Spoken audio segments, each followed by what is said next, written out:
السلام عليكم ورحمة الله وبركاته. الحمد لله رب العالمين وصلى الله وسلم وبارك على نبينا محمد وعلى آله وصحبه أجمعين وأشهد أن لا إله إلا الله وحده لا شريك له وأشهد أن محمدا عبد الله ورسوله صلى الله عليه وسلم أما بعد. En cette soirée du 14 du mois de Rabi' al-Thani de l'an 1437 de l'hégire du prophète Mohammed sallallahu alayhi wa sallam, qui correspond au 23 janvier 2016, nous entrons par la grâce d'Allah subhanahu wa ta'ala dans le 31e cours de l'étude des leçons importantes pour toute la communauté du Cheikh Abdul Aziz ibn Abdillah ibn Baz, qu'Allah lui fasse miséricorde et le récompense de la plus belle des manières. Nous sommes toujours dans la 15e leçon en relation avec les bons comportements que tout musulman doit avoir. Et nous nous sommes arrêtés sur la sincérité. Le Cheikh Ibn Baz rahimahullah ta'ala sur la véracité plutôt. Le Cheikh Ibn Baz rahimahullah ta'ala va passer maintenant à la citation d'un autre comportement qui est al-amana, c'est-à-dire l'honnêteté. Cheikh Ibn Baz rahimahullah nous parle de ce noble comportement qui est l'honnêteté. Et le Cheikh Abdul Razzaq al-Badr, hafidahullah, qu'Allah le préserve, nous explique que l'amana, en réalité, c'est quelque chose de plus vaste. L'amana, c'est le dépôt, le fait de se montrer honnête devant un dépôt qui nous est confié. Et le dépôt, dans la religion, a deux sens, un sens général et un sens particulier. Dans son sens général, il s'agit de la religion d'Allah subhanahu wa ta'ala, qui est considérée comme un dépôt par Allah tabaraka wa ta'ala et que l'on doit donc respecter. Allah subhanahu wa ta'ala a dit dans le verset 72 de Suratul Ahzab, les coalisés: Inna aradna al-amanata ala as-samawati wal-ardi wal-jibal فأبين أن يحملنها وأشفقن منها وحملها الإنسان إنه كان ظلوما جهولا. Selon le sens rapproché, il nous dit subhanahu wa ta'ala: nous avons proposé de confier la charge, le dépôt, aux cieux, à la terre et aux montagnes. Toutes ces créatures ont refusé de porter cette charge et en ont eu peur, alors que l'homme, lui, s'en est chargé. Il est certes très injuste et très ignorant. Le dépôt, dans son sens général, c'est la religion d'Allah. Toute la religion d'Allah, subhanahu wa ta'ala, est comme une amana, comme un dépôt qui nous est confié. Allah subhanahu wa ta'ala nous a créés pour l'adorer. Il nous a donné l'existence sur terre afin qu'il soit obéi par nous autres, subhanahu wa ta'ala. Et c'est un dépôt que tout musulman et tout croyant se doit d'honorer, et avec lequel il rencontre Allah subhanahu wa ta'ala. Les gens devant ce dépôt qui est la religion se sont divisés en trois catégories de personnes, citées par Allah subhanahu wa ta'ala dans le verset suivant de la même sourate, où il nous dit: لِيُعَذِّبَ اللَّهُ الْمُنَافِقِينَ وَالْمُنَافِقَاتِ وَالْمُشْرِكِينَ وَالْمُشْرِكَاتِ وَيَتُوبَ اللَّهُ عَلَى الْمُؤْمِنِينَ وَالْمُؤْمِنَاتِ وَكَانَ اللَّهُ غَفُورًا رَحِيمًا. Afin qu'Allah châtie les hypocrites hommes et femmes, les polythéistes hommes et femmes, ou qu'il accueille le repentir des croyants hommes et femmes. Après avoir cité le dépôt, Allah tabaraka wa ta'ala a cité trois catégories de personnes: les hypocrites, les polythéistes et les croyants.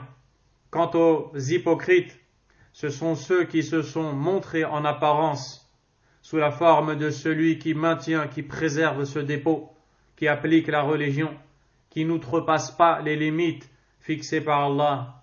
Deuxièmement, il y a les polythéistes, ceux qui n'ont accepté le dépôt d'Allah ni dans leur apparence, ni dans leur fort intérieur. Et troisièmement, les croyants qui, eux, se sont efforcés de préserver le dépôt qu'Allah leur a confié. Ils ont mis en pratique la religion d'Allah subhanahu wa ta'ala en apparence et même dans leur cœur, dans leur fort intérieur. et ce sont les gens de la foi. Il fait partie du dépôt également, dans son sens pas plus particulier, le fait de donner les droits à chacun de ses ayants droit, le fait de se montrer loyal lorsque l'on a donné notre parole, le fait de protéger nos 5 sens et les membres de notre corps sur lesquels on sera interrogé. Allah subhanahu wa ta'ala a dit dans le verset 36 de Suratul Isra: Inna sam'a wal basara wal fu'ada kullu ulaika kana anhu mas'oula. Ce qui veut dire, certes, l'ouïe, la vue et le cœur, sur tout cela, il sera interrogé.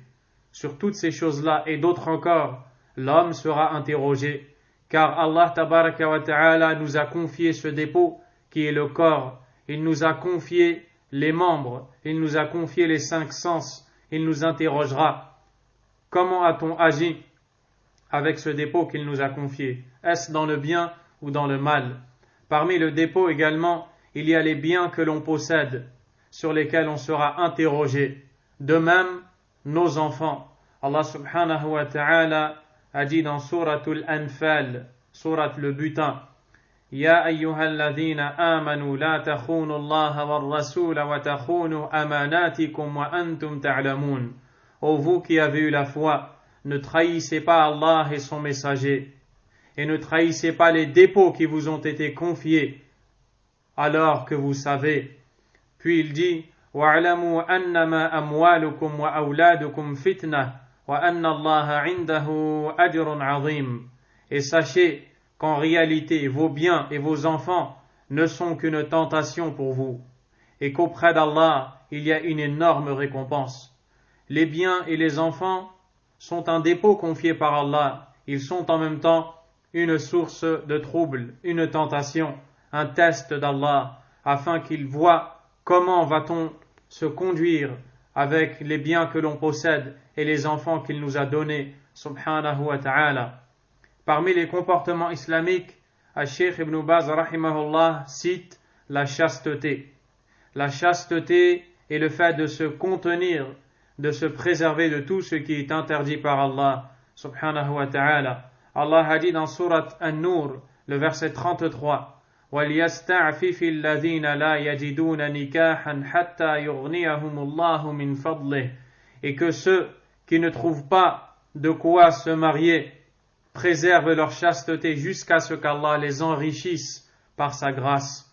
Allah tabaraka wa ta'ala ordonne à l'homme, tout comme la femme, d'être chaste, de préserver sa chasteté, de protéger ses parties intimes. C'est un comportement aimé d'Allah et auquel il nous appelle, subhanahu wa ta'ala. Il y a également, dans le sens du mot afaf, que l'on a traduit par la chasteté ou la continence, le fait de se contenir, c'est-à-dire de ne pas tendre la main à l'autre et de ne pas demander à l'autre ce qu'il possède, comme beaucoup de gens le font aujourd'hui, alors qu'ils ne sont pas dans le besoin. Ils passent leur journée à tendre leurs mains aux portes des mosquées, et seul Allah connaît le contenu des cœurs, subhanahu wa ta'ala. Mais le croyant doit être fier, il doit chercher sa subsistance et s'efforcer de fournir tous les efforts possibles pour avoir de la part d'Allah sa subsistance qui en réalité lui a déjà été décrétée et écrite par Allah subhanahu wa ta'ala. Le musulman a le cœur attaché à son créateur et ne sollicite que son pourvoyeur, Allah subhanahu wa ta'ala. Parmi les comportements islamiques cités par le Cheikh Ibn Baz rahimahullah ta'ala, il y a la pudeur. Et la pudeur, comme le dit le Cheikh Abdul Razzaq al-Badr, est un noble comportement par lequel le croyant s'embellit. Et c'est un comportement qui le pousse à agir dans le bien et l'éloigne de toute immoralité et de toute chose mauvaise, nuisible et détestée par Allah tabaraka wa ta'ala. Car la personne qui en réalité n'est pas pudique et qui n'a pas un minimum de pudeur, c'est cette personne que nous allons voir désobéir à Allah et faire des choses qu'Allah n'aime pas subhanahu wa ta'ala. Le prophète sallallahu alayhi wa sallam nous dit: إن مما أدرك الناس من كلام النبوة الأولى إذا لم تستحي فاصنع ما شئت. C'est-à-dire, parmi les paroles héritées par les gens des premiers prophètes, il y a ces paroles: si tu n'as pas de pudeur, fais ce que bon te semble.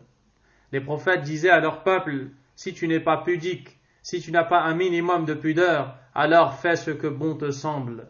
C'est-à-dire que lorsque l'individu n'a pas de pudeur, il va suivre ses passions, il va assouvir ses désirs, sans pour autant regarder s'il va faire des choses indécentes, des choses détestées par Allah ou non, car il n'aura plus ce beau vêtement qui est la pudeur, par lequel il avait habillé son cœur. Et certes, la pudeur a différentes catégories, et sans le moindre doute, la plus grande forme de la pudeur, c'est d'éprouver de la pudeur envers le Seigneur des mondes, le Créateur, Allah subhanahu wa ta'ala, qu'Allah ne voit pas son serviteur où il l'a interdit d'aller, ne l'entende pas dire ce qu'il lui a interdit. Le serviteur doit de façon constante rester pudique envers Allah. Le prophète sallallahu alayhi wa sallam a dit à ses compagnons radiyallahu anhum dans le récit rapporté par l'imam Ahmad et d'autres, jugé authentique par l'imam Al-Albani rahimahullah: Istahyu min Allahi haqqa al-haya, éprouvez la réelle pudeur, soyez pudiques comme il se doit envers votre Seigneur. Les compagnons lui diront: messager d'Allah, nous sommes pudiques envers Allah, walhamdulillah. Le prophète sallallahu alayhi wa sallam leur dit alors: ce n'est pas de cela que je parle, mais avoir la véritable pudeur envers Allah, consiste à préserver ta tête et ce qui s'y trouve, le ventre et ce qu'il y a autour, et rappelle-toi de la mort et de la délabration. Et quiconque espère la demeure dernière délaisse la parure de cette vie d'ici-bas. Voici la véritable pudeur envers Allah, de préserver la tête et ce qui s'y trouve. Il se trouve dans la tête les yeux, la bouche avec la langue, le nez et les oreilles. L'homme, le serviteur d'Allah, doit donc préserver ses yeux de voir ce qu'Allah lui a interdit, ses oreilles d'écouter ce qu'il a interdit, sa langue de prononcer ce qu'il a interdit, le ventre et ce qu'il y a autour, les parties intimes et le fait de manger ce qui est illicite. Il doit également se rappeler la mort et la rencontre d'Allah tabaraka wa ta'ala. Fait également partie de la pudeur envers les serviteurs d'avoir de bons comportements envers eux, de ne pas tricher, de ne pas être malhonnête envers eux. Parmi les comportements islamiques, il y a également ash-shaja'a, c'est-à-dire le courage. Quand le courage est utilisé là où il faut et quand il faut, c'est quelque chose d'aimé par Allah tabaraka wa ta'ala. Mais si le courage est utilisé pour désobéir, alors c'est quelque chose de détestable et de réprouvable. Et quand le croyant se montre courageux, le courage dont il fait preuve est le fruit de la foi qui habite son cœur, de la confiance qu'il a de son Seigneur, subhanahu wa ta'ala, et du fait qu'il ne craint personne d'autre que Allah. Il ne demande à personne d'autre qu'Allah, tabaraka wa ta'ala. Le courage, c'est aussi le fait de savoir se contenir et de ne pas se laisser emparer par sa colère. Le prophète sallallahu alayhi wa sallam nous dit: Laysa ash-shadidu bis-sur'a, innama ash-shadidu alladhi yamliku nafsahu 'inda al-ghadab. Rapporté par l'imam al-Bukhari selon Abu Huraira et ainsi que l'imam Muslim rahimahumullah. Il nous dit: l'individu fort et rude n'est pas celui qui sait vaincre les autres, mais l'individu fort et rude est celui qui sait se contenir pendant qu'il est en colère. Voici la véritable force. Le courage est quelque chose d'aimé par Allah, car il pousse le croyant à être véridique, à ne pas craindre autre qu'Allah, subhanahu wa ta'ala. Parmi les comportements islamiques, al-karam, la générosité. La générosité, que ce soit le fait de faire don de ses biens, des biens que l'on possède, de se montrer généreux, ou alors d'être généreux par les bons comportements que l'on a envers autrui. Et la générosité du musulman à l'égard de son frère, le fait de l'aider, de lui tendre la main pour lui proposer ce dont il a besoin, tout ceci est aimé par Allah. Car en réalité, l'individu avare a une des caractéristiques les plus mauvaises. Allah subhanahu wa ta'ala dit dans Surat At-Taghabun, la grande perte, verset 16, وَمَنْ يُوقَ شُحَّ نَفْسِهِ فَأُولَٰئِكَ هُمُ الْمُفْلِحُونَ. Et quiconque est préservé de l'avarice de son âme ou de son être, ces gens-là auront la véritable réussite. Il est rapporté que certains des pieux prédécesseurs qui accomplissaient at-tawaf, la circumambulation autour de la maison sacrée Al-Kaaba, on les entendait, ils ne prononçaient qu'une seule et même invocation et disaient Allahumma qini shuhha nafsi. Oh Allah, préserve-moi de l'avarice de mon être, préserve-moi d'être avare. Les gens à leur côté leur disaient je t'entends et je vois que tu ne fais que répéter une seule et même invocation. Et eux répondaient oui, car Allah Azza wa Jalla a dit dans le sens du verset et celui qui est protégé de l'avarice de son âme, ceux-là sont ceux qui réussiront. Parmi les comportements islamiques, il y a al-wafa, la fidélité aux engagements, car Allah tabaraka wa ta'ala a dit dans Suratul Ma'idah Ya ayyuhalladhina amanu awfu bil'uqud. Ô vous qui avez eu la foi, soyez fidèles à vos engagements.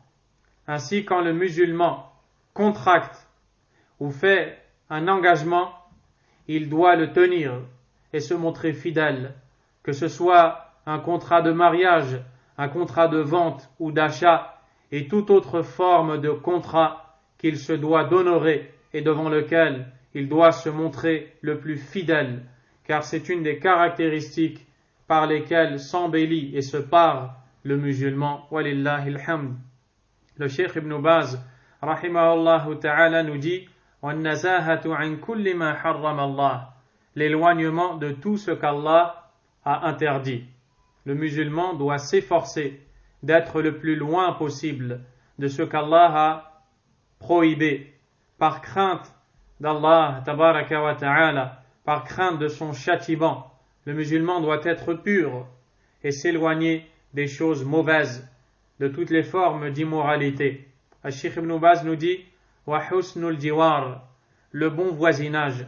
Le bon voisinage est un comportement islamique qui doit être adopté par le musulman. Le prophète sallallahu alayhi wa sallam a dit ma zala Jibril yusini bil jar hatta dhanantu annahu sayuwarrithuh. Rapporté par l'imam al-Bukhari et Muslim selon Abdullah ibn Umar radiyallahu anhuma, où il dit l'ange Jibril n'a cessé de me faire des recommandations à l'égard du voisin jusqu'à me laisser penser qu'il allait lui donner une part de mon héritage. Le prophète sallallahu alayhi wa sallam dit aussi Wallahi la yu'min, Wallahi la yu'min, Wallahi la yu'min. Par Allah, il n'est pas croyant. Par Allah, il n'est pas croyant. Par Allah, il n'est pas croyant.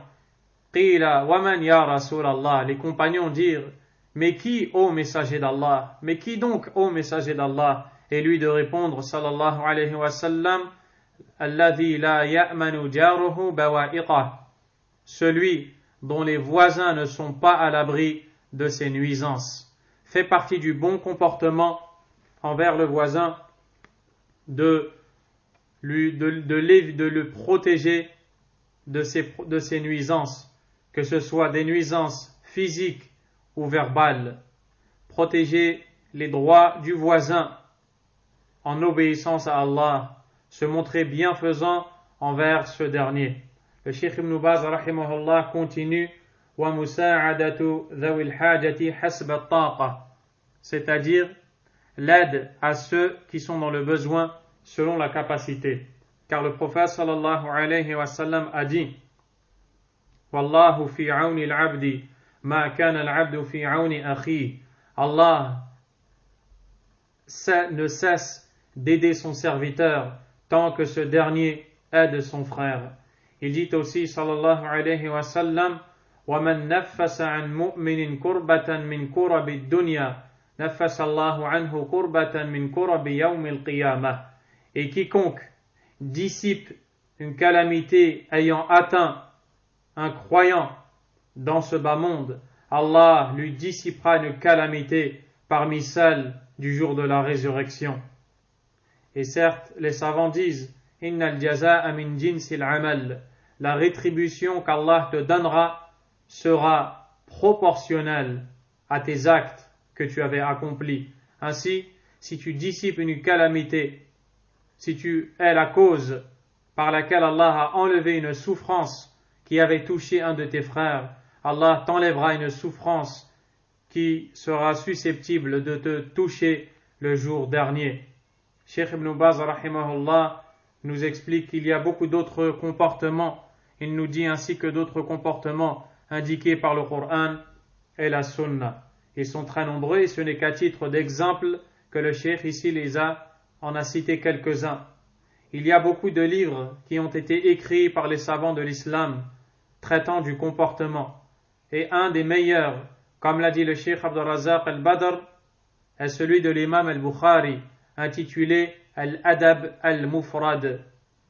C'est un livre de l'imam al-Bukhari qui traite du comportement qu'avait le prophète sallallahu alayhi wa sallam. Wallahu ta'ala a'lam. Et ainsi s'achève la 15e leçon. 16e leçon, At-ta'addubu bil adab al-islamiyya, se parer des bienséances islamiques. Les bienséances islamiques, ce sont des choses qui entrent dans le comportement, mais qui sont plus particulières. Des bienséances lors de choses bien précises, des façons d'agir, des façons de parler, des façons de se comporter dans des cas bien précis. Ce sont donc des choses particulières qui entrent de manière générale dans le comportement également. C'est la politesse islamique. Le Cheikh Ibn Baz rahimahullahu ta'ala nous dit At-ta'addubu bil adab al-islamiyya wa minha السلام والبشاشة والأكل باليمين والشرب بها والتسمية عند الابتداء والحمد عند الفراغ. Parmi ces règles de politesse, saluer les gens, montrer un visage souriant, manger avec la main droite, boire avec la main droite, dire Bismillah en début de repas, dire Alhamdulillah à la fin du repas, dire Alhamdulillah après avoir éternué, répondre à celui qui éternue et dit Alhamdulillah, lui répondre en lui disant Yarhamukallah, rendre visite aux malades, suivre les cortèges funéraires, prier sur les morts et assister à leur enterrement, dire les invocations rapportées en entrant à son domicile et en sortant, en entrant à la mosquée et en sortant, dire les invocations du voyage, les bons comportements avec les parents et les proches, les félicitations pour une naissance, les félicitations pour un mariage, les condoléances lors ou après un décès. Ce sont donc des règles de bienséance islamique que nous allons traiter incha'Allah ta'ala au prochain cours. Wallahu a'lam. وصلى الله وسلم وبارك على نبينا محمد وعلى آله وصحبه أجمعين سبحانك اللهم وبحمدك أشهد أن لا إله إلا أنت أستغفرك وأتوب إليك.